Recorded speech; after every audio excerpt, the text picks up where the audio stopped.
Welcome to Government in the AM. I'm Allison. And I'm Leyanna. Speed.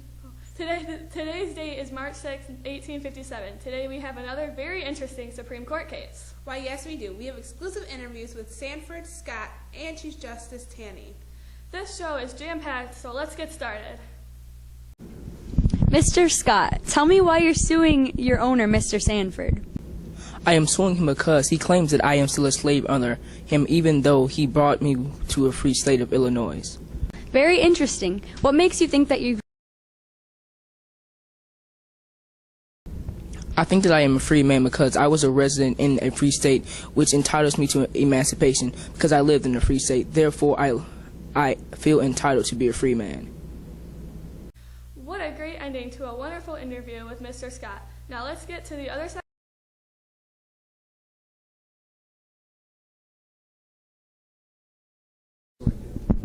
Please tell me, why is Mr. Scott suing you? Well, he's suing me because apparently he thinks that because I took him to a free state, he's now a free man. I mean, is that crazy or what? That is crazy, Mr. Sanford. How do you think it'll turn out in the federal courts? Well, I think I will win because I've got a little thing on my side called the Constitution, Article 3, Amendment 5, also the Missouri Compromise. So, yeah, I like my chances. We'll see just how correct you are. Thank you for your time and good luck. How splendid. It's always nice getting both sides of the story. Don't you agree? Yes, it is always wonderful to have more than one thought. Anyways, next up we will interview the Supreme Court Justice Roger Taney. He is a very busy man, so he asked us to keep the interview very brief. We have our top reporter, Maddy, at the courtroom. Hello, Roger. Thank you for taking the time for this interview. I'm always glad to help. So tell me, how was the case? It went quite well. The majority went with Sanford with a 7-2 vote, and I decided that the Fifth Amendment, Article 3, were violated and the Missouri Compromise was unconstitutional. Oh, really? That's hitting 3 birds with 1 stone. Yes, because Scott was considered a slave, he was considered property and could not be taken away from his owner, and he shouldn't have been able to sue Sanford because in Article 3 it says property cannot sue someone. Is there anything else you would like to add? Yes, one last thing. The Missouri Compromise was considered unconstitutional by the southern states. They claimed that because of no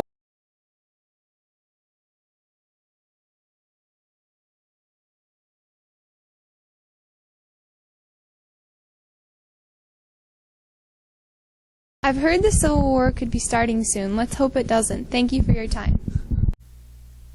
That concludes this show of Government in the AM. See you in a few decades. I didn't wink. That's okay. Welcome back to Government in the AM. I'm Leyanna. And I'm Allison. Today is March 26, 1962. Today we are covering a very interesting story. Today marks the day that Baker v. Carr United States Supreme Court case has been decided. Stay tuned for the following story. Well, our lovely Secretary of State Carr is not doing his job correctly. His nonchalant counts of the people in each district is not fair. The census is up to date, but the districts are unbalanced. This will cause unequal representation in each of the districts in Tennessee. I am suing because I don't want one district to become more powerful than another. How do you feel about your district being reapportioned? It is not fair. My district has 4 million people living in it, while my sister's district only has 20,000 people. How will our voices be heard if our representation has to try to learn about 4 million people? You have a point there, but all of this should be straightened out soon. It better be, or I might leave the state altogether. Well, that was very interesting. Coming up, we will have an exclusive interview with a very important Supreme Court judge.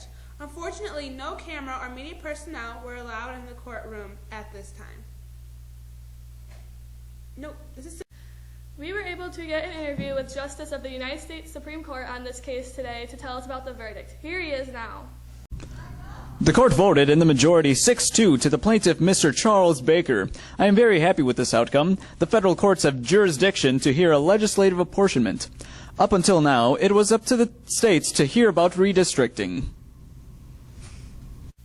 This is Government in the AM signing off. See you later.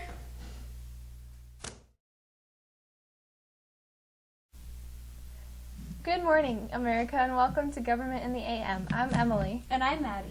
Today we'll be discussing a major topic that has been brought up in our national government today. The Line Item Veto Act. This act gave Mr. Clinton the ability to cancel parts of bills and laws that are presented to him. This also allows him to amend a bill which we feel is definitely unconstitutional.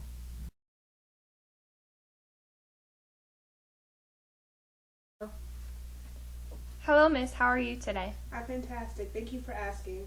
So let's get down to business. What are your opinions on the President's decision to cut out pieces of the Balanced Budget Act and the Taxpayer Relief Act? I definitely think it's unfair. Could you elaborate on that? I think that is unfair because if we allow the president to change parts of a bill or law, then we are going to give him too much power, which is not the sort of government Americans would like to have. I agree, but the Supreme Court agrees with you, correct? Yes, in fact, the majority does. Stevens Court ruled in a 6-2 ruling that the Line Veto Act was unconstitutional because it gave the president too much power, and that presentment clause of the Constitution, it only gave the president the power to fully pass or veto a bill. That's great. Thank you for keeping Government in the AM up to date. I'll let you get back to work. Thank you for taking the time for this interview. No, thank you. So that was a great interview from one of the many people involved in this debate. Yes, it was. Until next time. This is Government in the AM, and have a great rest of your day.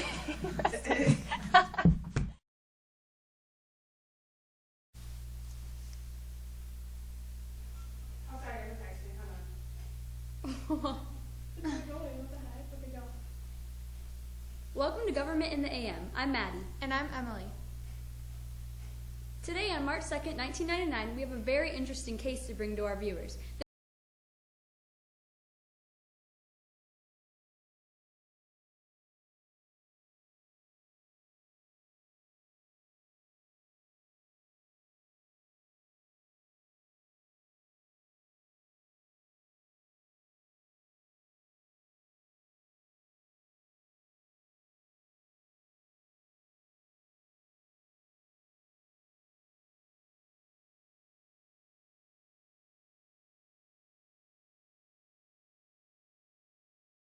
Now we're back with our live interview. Let's welcome Garrett's mother, Charlene.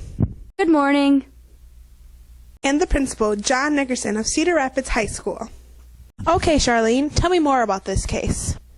Well, my son Garrett needs a little more help than most students and requires a classroom assistant to help him with his education. When talking to the school about this matter, they refused to pay for this extra help, saying that they were not legally obligated to provide one-on-one care for my son. I see. So you obviously took things into your own hands, correct? Yes, of course. I don't understand why the school couldn't provide my son with assistance. After some research, I discovered the Individuals with Disabilities Education Act, which requires the school to provide school health services, which are provided by a nurse, but not medical services that would be provided by a doctor. Now, Principal Nickerson, why did you feel that you were right when you ignored the IDE Act?